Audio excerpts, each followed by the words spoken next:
ഇന്നത്തെ സുവിശേഷത്തിലെ അവസാന വചനം. എൻ്റെ നാമം മൂലം അവർ ഇതെല്ലാം നിങ്ങളോട് ചെയ്യും, കാരണം എന്നെ അയച്ചവനെ അവർ അറിയുന്നില്ല. വിശ്വാസത്തിൽ ഉറച്ചു നിൽക്കുന്നവർ എതിർപ്പും പീഡനവും നേരിടേണ്ടി വരുന്ന അനിവാര്യതയാണ് ഈ വചനം ഉയർത്തിക്കാട്ടുന്നത്. തൻ്റെ ദൗത്യത്തോടും വാക്കിനോടും വിശ്വസത പുലർത്തിയതിന് യേശു എതിർപ്പുകൾ നേരിട്ടു.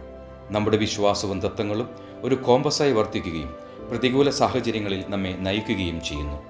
എൻ്റെ നല്ല ഈശോയെ, വിശ്വാസത്തോടും തത്വങ്ങളോടും വിശ്വസത പുലർത്തുന്നതിലൂടെ ഞങ്ങൾ സ്വഭാവം കെട്ടിപ്പടുക്കുകയും ജീവിതത്തിലെ പരീക്ഷണങ്ങളിൽ കൂടുതൽ ശക്തരാകുകയും ചെയ്യുന്നുവെന്ന് എന്നെ പഠിപ്പിക്കണമേ.